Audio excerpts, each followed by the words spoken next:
क्या आपने सोचा है कि भोजन के बाद खाने वाली एक छोटी-सी चीज़ आपकी फर्टिलिटी जर्नी की साथी बन सकती है? ये आपको मदद कर सकती है जल्दी कंसीव होने में।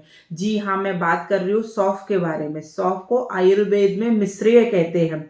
आचार्य सारंगधर ने उसकी उनकी सारंगधर संहिता में इसका डिटेल वर्णन किया है, किस तरह से ये फर्टिलिटी को अच्छा करेगी, किस तरह आपके हार्मोन बैलेंस करेगी। तो आयुर्वेद विजडम के साथ साथ मॉडर्न एस्पेक्ट है आपके हार्मोन को किस तरह अच्छा रखेगी, पूरी डिटेल बताने वाली हूँ। क्या सच में सौंफ आपके लिए गुणकारी है या फिर एक ये मिथ है? तो वीडियो के अंत तक आपको बने रहना है। नमस्कार, मैं डॉक्टर ज्योति आयुर्वेदा चैनल पे आपका स्वागत करती हूँ।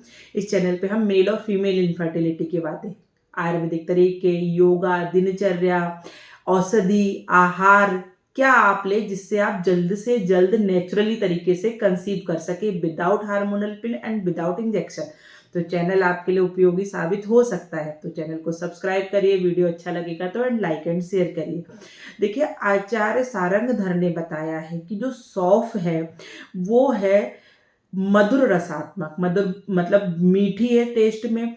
उसके बाद ये शीतवीर्य है, इसकी तासीर जो है वो ठंडी है और ये हमारे शरीर में वात और पित्त दोष जो रहते हैं उनको कंट्रोल करती है, उनको बैलेंस करती है। इसके जो गुण बताए गए हैं, इसके गुण में उन्होंने कहा है ये पाचनीय है, मतलब ये भोजन को टाइम से पचाती है, इसीलिए हम भोजन के बाद इसको लेते हैं।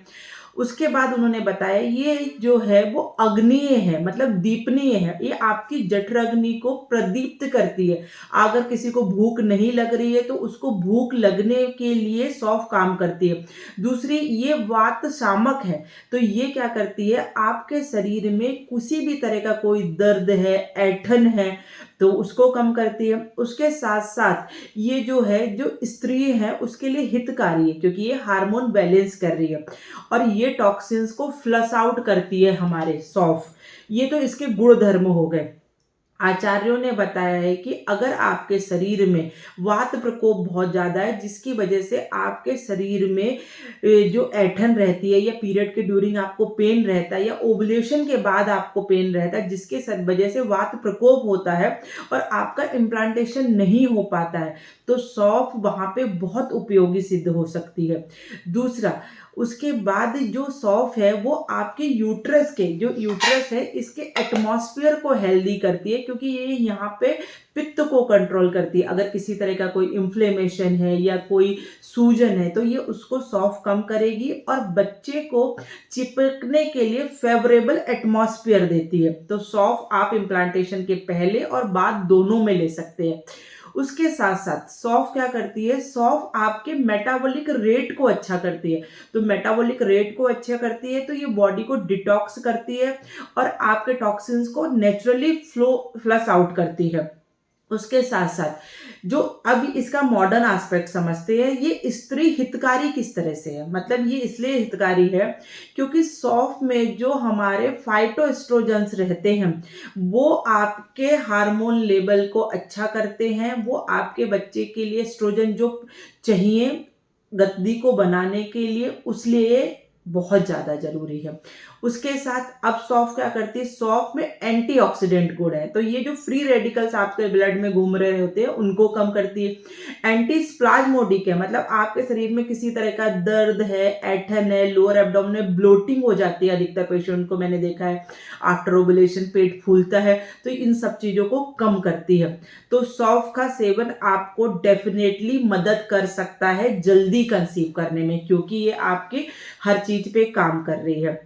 लेकिन सौंफ किस तरह से लेनी है, सौंफ आपको 1 चम्मच सौंफ का रात को दरदरा पाउडर बनाइए, उसको 1 कप गर्म पानी, हल्का सा गर्म पानी में रात को डाल के छोड़ दीजिए और सुबह इसको आपको छानना है और ल्यूकवार्म करना है पानी को और पीना है। इस तरह से आप ले सकते हैं।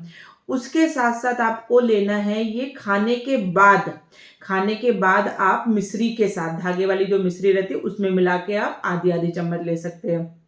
उसके साथ आप सौंफ के चूर्ण को भी 1 चम्मच ऐसे ही खा सकते हैं। अगर आपको रात को उसको पानी में सोक करने का टाइम नहीं मिलता है तो उस तरह भी ले सकते हैं। सौंफ किनको नहीं लेनी चाहिए वो भी बहुत ज़रूरी है। जिनकी तासीर बहुत ठंडी है, जिनको ठंड बहुत ज़्यादा लगती है या जो ठंडी तासीर के लोग हैं उनको सौंफ का सेवन ज़्यादा नहीं करना है।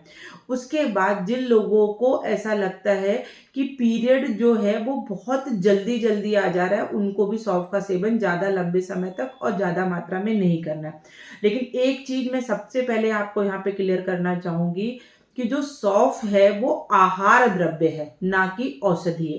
तो यहाँ पे ये आपके ट्रीटमेंट का रिप्लेसमेंट नहीं है। ये आपको सपोर्टिव थेरेपी ज़रूर करेगा, सपोर्टिव काम करेगा। लेकिन अगर आपको पीसीओडी है या लो एएमएच है या ट्यूबल ब्लॉक है या एंडोमेट्रियोसिस है या कोई भी बीमारी जो आपको कंसीव करने नहीं दे रही है, तो ये उसको रिप्लेसमेंट नहीं है। उनकी दवाइयाँ आपको डेफ़िनेटली लेनी ही लेनी है, उनके रूट कॉज़ पे आपको काम करना है। उसके बाद आपकी प्रकृति कैसी है? क्या आप आपकी प्रकृति में या आपकी समस्या में सौंफ खा सकते हैं कि नहीं खा सकते हैं? तो वो आपको ज़रूर मुझे आपकी रिपोर्ट्स व्हाट्सएप करनी है और उसके हिसाब से हम आपकी प्रकृति का एनालिसिस करके आपको डेफ़िनेटली आगे गाइड करेंगे।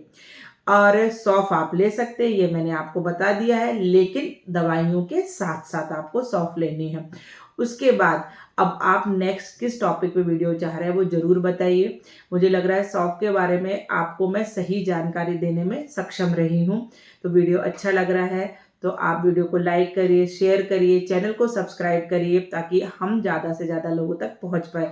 आपका कमेंट ज़रूर करते रहिए कि आपको किस टॉपिक पे वीडियो चाहिए या क्या आपको समस्या आ रही है। नमस्कार।